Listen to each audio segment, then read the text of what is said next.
Yeah, yeah, yeah. Yeah, yeah, yeah.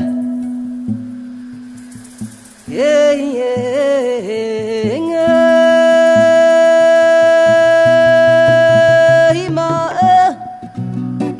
Je m'appelle Monsieur Aboubakri Mbodj.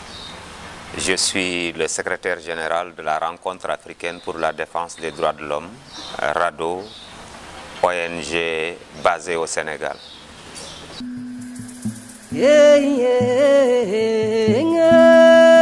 C'est important pour nous de participer à cette conférence parce que la Rencontre africaine pour la défense des droits de l'homme fait partie des organisations qui ont beaucoup contribué à la promotion du statut de Rome depuis le début du processus donc de création de la Cour pénale internationale. Nous avons été un acteur en tant qu'ONG africaine dans le processus.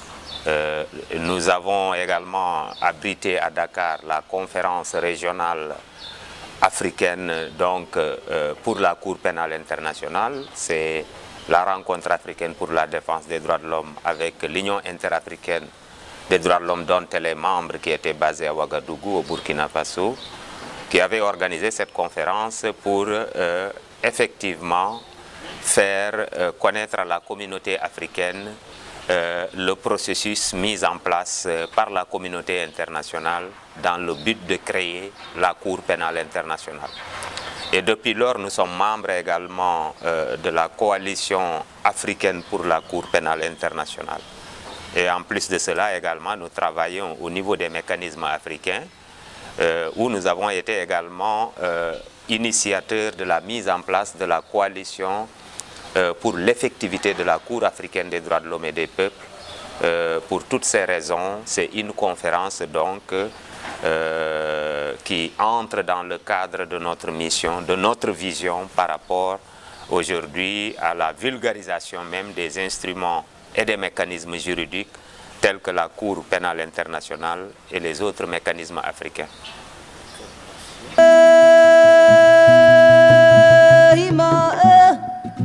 Oui, nous sommes impliqués, comme je vous l'ai dit, dans le cadre même du processus qui a abouti à la mise en place du statut de Rome, mais également membre de la coalition pour l'effectivité de la Cour africaine des droits de l'homme et du peuple. Ça fait partie de nos activités. Nous avons des activités de sensibilisation en direction du grand public pour une meilleure connaissance de ces mécanismes-là, mais nous avons également des activités de plaidoyer au niveau national, d'abord des autorités nationales pour qu'il y ait une loi d'harmonisation du statut de Rome par rapport à notre législation nationale, notamment le code pénal et le code de procédure pénale. Et vous savez que le Sénégal a été l'un des premiers pays à ratifier la Cour pénale internationale. Pour cette raison-là, nous avons beaucoup contribué également à ce que le Sénégal ratifie le statut de Rome. En plus de cela, nous avons également contribué à la formation également des magistrats, de même que des citoyens et des représentants d'organisations de la société civile sur la justice pénale internationale. Et nous avons mené des activités de plaidoyer également au niveau des instances de l'Union africaine. Chaque fois qu'il y a, par exemple, les sommets des chefs d'État et de gouvernement, nous tenons des activités en prélude de ces sommets pour faire le plaidoyer auprès des États membres de l'Union africaine pour que les préoccupations des organisations membres de la coalition africaine pour la Cour pénale internationale, mais également pour l'effectivité de la Cour africaine des droits de l'homme et des peuples, que ces préoccupations soient prises en compte dans l'agenda des chefs d'État et de gouvernement. Donc ça, c'est une partie également très importante dans le cadre des activités de plaidoyer que nous menons en direction des États.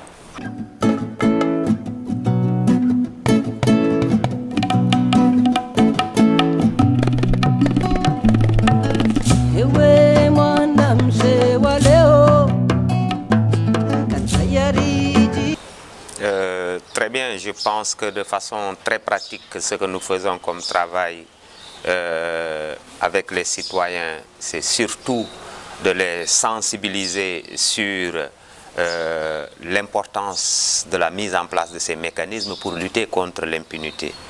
Et en plus de cela également, nous nous occupons des questions très importantes telles que les questions relatives aux victimes, l'assistance aux victimes de violations des droits humains, surtout dans des conflits. Vous savez qu'au cours de ces dernières décennies, l'Afrique de l'Ouest a été marquée par des conflits meurtriers. Le cas du Libéria, de la Sierra Leone, le cas également de la Côte d'Ivoire, le cas du Mali, le cas de la Guinée-Bissau également, qui est un pays qui n'est pas assez stable. En Guinée, ce que nous avons vécu le 28 septembre avec les massacres également qui ont eu en Guinée. Chez nous, au Sénégal, nous avons également le conflit casamançais, qui est l'un des conflits les plus vieux de l'Afrique de l'Ouest. Depuis 1982, nous ne sommes pas parvenus, si vous voulez, à la restauration d'une paix définitive. Il y a une accalmie de paix. Pour toutes ces raisons, il y a énormément de victimes, il y a des populations déplacées internes, mais il y a des réfugiés également qui ont fui leur pays pour aller dans d'autres pays. Et ces personnes-là, nous leur apportons une assistance d'abord juridique du point de vue de l'écoute, de l'orientation, mais également de l'assistance judiciaire. À savoir que nous assistons ces personnes-là devant les cours et tribunaux. Et nous faisons partie l'une des premières organisations également à introduire des communications plaintes au niveau de la Cour africaine des droits de l'homme et des peuples par le biais de la Commission africaine, où nous utilisons les recours juridiques après épuisement des voies de recours internes. Nous travaillons également avec les cours de justice régionales comme la Cour commune de justice de la CEDEAO pour attraire les États qui ont commis de graves violations des droits humains et qui ont également commis des crimes à l'égard des personnes, que ce soit par exemple les viols qui est utilisé comme une arme de guerre, que ce soit également les enfants qui sont des victimes des conflits armés. Nous assistons ces victimes devant également les mécanismes tels que la Cour pénale internationale, mais également tels que la Cour africaine des droits de l'homme et des peuples. Ça, c'est un travail d'assistance que nous apportons aux victimes. Et en plus de cela, nous demandons également aux États qui ont été les auteurs ou les débiteurs de ces droits humains de procéder à l'indemnisation de ces victimes. Nous accompagnons donc, nous avons un rôle d'accompagnement des victimes, d'accompagnement également des témoins, parce que dans ce genre de situation, les témoins comme les familles de victimes parfois ont du mal à s'exprimer pour des raisons liées à la peur, par la répression, etc. Et donc c'est un combat que nous menons, nous ne le menons pas seuls, mais nous menons ce combat-là à travers les coalitions avec une synergie que nous avons avec d'autres organisations qui sont basées dans leur pays, que ce soit en Côte d'Ivoire. Je peux donner les cas, par exemple, concernant le mouvement ivoirien des droits de l'homme, la Ligue ivoirienne des droits de l'homme, la LIDO, avec qui nous avons travaillé, mais nous travaillons également avec les institutions internationales comme les Nations Unies.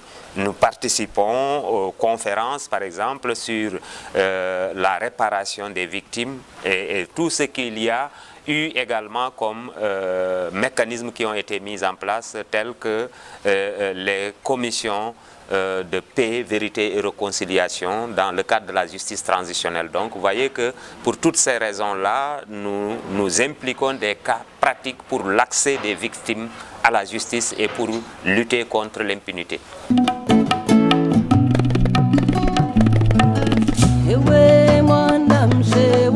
Cette question qui nous a beaucoup quand même impliqué depuis le début. Je peux dire qu'au niveau du Sénégal, la RADDHO a été l'une des premières organisations à intervenir depuis les événements de Kagit qui ont eu lieu en 1982 entre les forces armées sénégalaises et les combattants du mouvement des forces démocratiques de la Casamance.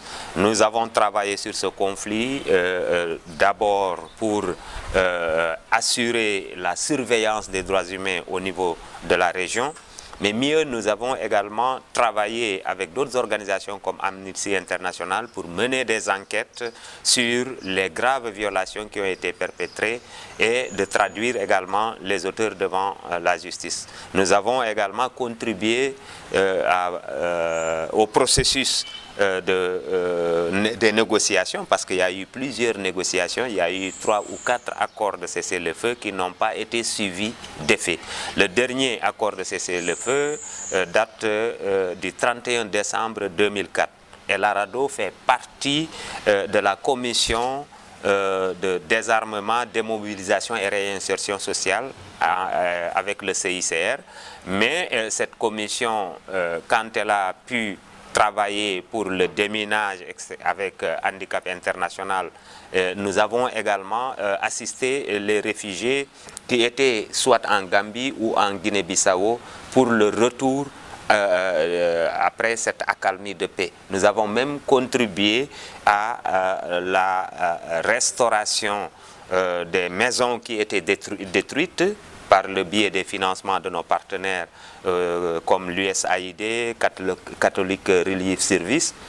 Mais jusque-là, nous n'avons pas encore, si vous voulez, trouvé une paix définitive en Casamance, parce que le problème fondamental que nous avons aujourd'hui, c'est que les mouvements pour les forces démocratiques de la Casamance est divisé. Il y a plusieurs interlocuteurs, il y a plusieurs factions du mouvement qui font que finalement l'État a du mal à trouver un interlocuteur crédible avec lequel il devrait travailler. Le seul que nous avions connu quand même qui avait donné une certaine unanimité comme interlocuteur secrétaire général du mouvement, c'était Abbé Diamacoune Senghor. Et Abbé Diamacoune Senghor, il est décédé il y a de cela 5 ans, et depuis qu'il est décédé, le mouvement a éclaté. Il y a aujourd'hui ceux qui sont en Europe, par exemple l'aile étrangère. Il y a les combattants du Maquis qui sont divisés en plusieurs factions, le front nord, le front sud, etc. Aujourd'hui que le front sud est pacifié au niveau de la Guinée-Bissau, le front nord n'est pas totalement pacifié parce que l'un des plus grands combattants et qui réclament toujours l'indépendance se trouve en Gambie. Et c'est c'est Salif Sadio qui est aujourd'hui également entre les mains de Yaya Jammeh et souvent même qui est utilisé pour un peu exercer la pression sur le Sénégal compte tenu des relations heurtées entre la Gambie et le Sénégal. Et aujourd'hui, la situation est à ce niveau. Avec le nouveau régime qui est arrivé en 2012, il y a eu encore un processus qui a été enclenché, mais jusque-là, nous tardons à voir la restauration de la paix définitive en Casamance. Dans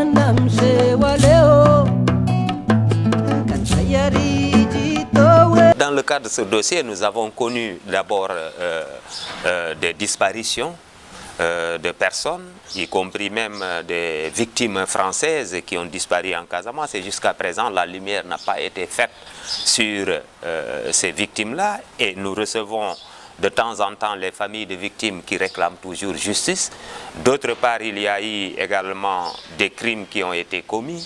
Et nous pensons qu'avec les enquêtes que la RADDHO a réalisées, de même que Amnesty International a réalisé aujourd'hui, si nous pouvons utiliser également la justice pénale internationale ou les mécanismes africains qui existent pour que les auteurs de ces atrocités répondent de leurs actes devant la justice, je pense que ça profite aujourd'hui au peuple sénégalais, parce que ce que nous mettons en avant, c'est la cause des victimes. Les victimes ne demandent pas, si vous voulez, ne mendient pas la justice. Elles ont droit à la justice. Elles ont droit d'avoir un accès à une justice équitable. Et c'est pour toutes ces raisons, et c'est cette justice équitable en général qui garantit également la paix. On ne peut pas avoir la paix s'il n'y a pas de justice. Donc pour toutes ces raisons, nous pensons qu'aujourd'hui, en allant dans le sens de la résolution définitive de ce conflit-là, il ne faudrait pas occulter également la question de la justice, parce que si on occulte la question de la justice, il risque d'y avoir également des questions comme la vengeance, et cela est un acte qui ne renforce pas la démocratie sénégalaise. Et je pense que donc c'est une question centrale, et il n'y a pas que le Sénégal. Vous voyez également au niveau de la Côte d'Ivoire, nous pensons que cette question-là doit être prise en compte. Malheureusement, quand vous constatez dans la commission paix, vérité et réconciliation, vous ne trouverez pas le mot justice au niveau de la Côte d'Ivoire, et cela déjà pose problème du point de vue de la réconciliation nationale, parce que les victimes ont droit à la justice.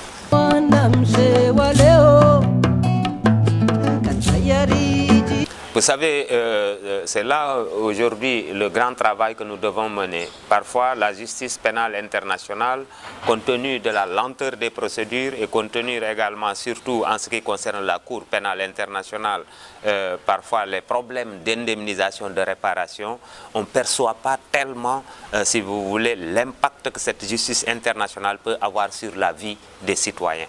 Maintenant, le travail qu'il faut faire, c'est de faire en sorte que les citoyens puissent savoir que cette justice pénale internationale n'est pas incompatible avec les mécanismes africains et la justice nationale. Parce que la justice pénale internationale, elle n'intervient que là où les justices nationales ont montré leur carence, où il y a des problèmes sérieux en matière de justice. Et maintenant, on peut utiliser, comme je vous dis, selon le principe de la complémentarité, les mécanismes africains. Et parmi les mécanismes africains, nous avons la Commission africaine des droits de l'homme et des peuples, qui utilise également des procédures après épuisement des voies de recours internes. Et dans certaines conditions, même quand la Commission constate qu'il y a une mauvaise volonté d'un État d'épuiser les voies de recours internes compte tenu des lenteurs qui ont été constatées, la Commission a eu également à ne pas suivre l'épuisement des voies de recours internes, à pouvoir admettre que les plaintes sont recevables, des plaintes des victimes sont recevables, et que la Commission puisse formuler des propositions et des recommandations au Conseil exécutif de l'Union africaine, qui à son tour propose à la conférence des chefs d'État et de gouvernement les cas qui lui ont été soumis pour que la conférence délibère sur ces questions-là. Et je pense qu'aujourd'hui, il y a des mécanismes africains à côté de la Cour pénale internationale, mais au niveau national également, nous pensons qu'aujourd'hui, il faudrait utiliser les mécanismes nationaux, les tribunaux nationaux, qui peuvent connaître des cas de crimes quand même qui ont été commis au niveau national. Pour toutes ces raisons, je pense qu'il faut une large campagne de sensibilisation, d'information, pour que les citoyens sachent que la justice pénale internationale n'est pas incompatible avec les mécanismes africains, elle n'est pas incompatible également avec les mécanismes nationaux qui fonctionnent très bien. Je ne pense pas, je pense que la Cour pénale internationale, c'est vrai, elle a quand même connu des progrès, mais elle a également des faiblesses. Et parmi ces faiblesses, nous constatons que souvent, comme je vous ai dit, même par rapport aux procédures, il y a des lenteurs dans les procédures. Nous considérons que également pour certains cas, c'est les États qui saisissent la Cour pénale internationale. Les seuls cas d'exception où nous avons vu que la Cour pénale internationale est intervenue, c'est le cas du Soudan et le cas de la Libye. Et ça, c'est par le biais du Conseil de sécurité des Nations Unies. Et nous savons que le Conseil de sécurité des Nations Unies également est constitué aujourd'hui des grandes puissances qui, dans la plupart des cas, n'ont pas même signé le statut de Rome. À tel point que c'est des grandes puissances, d'une certaine manière, qui n'utilisent la Cour pénale internationale que dans le sens de leurs intérêts. Et là, ça pose un problème d'équité et d'impartialité par rapport à un certain nombre de cas. Ça, c'est des faiblesses de la Cour pénale internationale.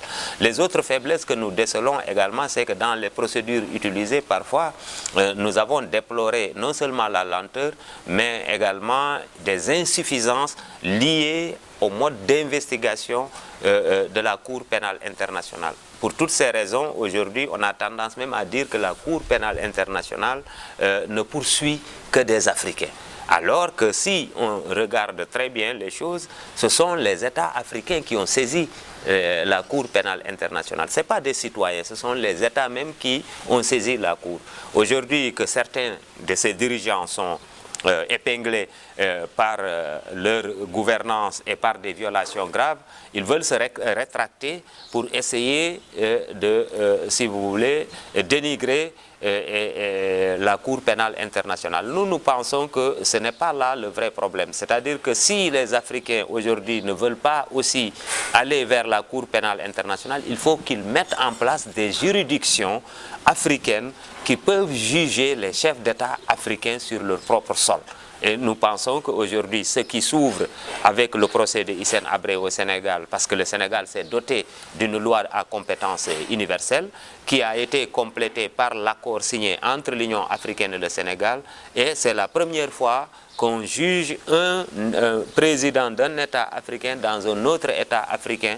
Donc c'est un procès inédit et nous pensons que c'est la seule manière aujourd'hui de faire en sorte qu'on lutte contre l'impunité et que si les Africains ne veulent pas que leurs dirigeants soient extradés ou que les dirigeants ne veulent pas être extradés vers la Cour pénale internationale, il faudrait également qu'ils mettent en place des mécanismes africains indépendants et impartiaux qui puissent juger aujourd'hui les chefs d'État qui ont commis des crimes de génocide, de torture ou des crimes de masse comme ce qu'on reproche aujourd'hui à M. Hissène Habré et qui sera, dont le procès va débuter le 20 juillet au Sénégal.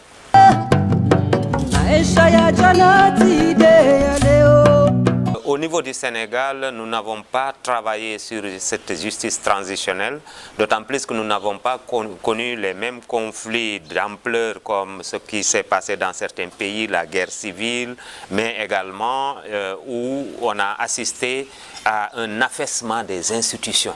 Peut-être l'exception sénégalaise que nous avons connu un processus démocratique apaisé, où peut-être le premier coup d'État, et soi-disant coup d'État qui a été parlé au Sénégal, c'était dans les années 62 entre le président Mamadou Dia et le président Senghor. Et cela également n'a pas été attesté de façon claire qu'il s'agissait même d'un coup d'État. Et depuis lors, nous n'avons pas connu de coup d'État militaire comme dans d'autres pays qui ont connu la guerre et des putschs militaires. De sorte que l'exception sénégalaise fait que les mécanismes de justice transitionnelle n'ont pas été développés dans notre pays pour des raisons liées à la stabilité également du pays, liées également à l'expérience démocratique qui a prévalu dans notre pays. Nous pensons que c'est des juridictions complémentaires. Il y a le principe de la complémentarité.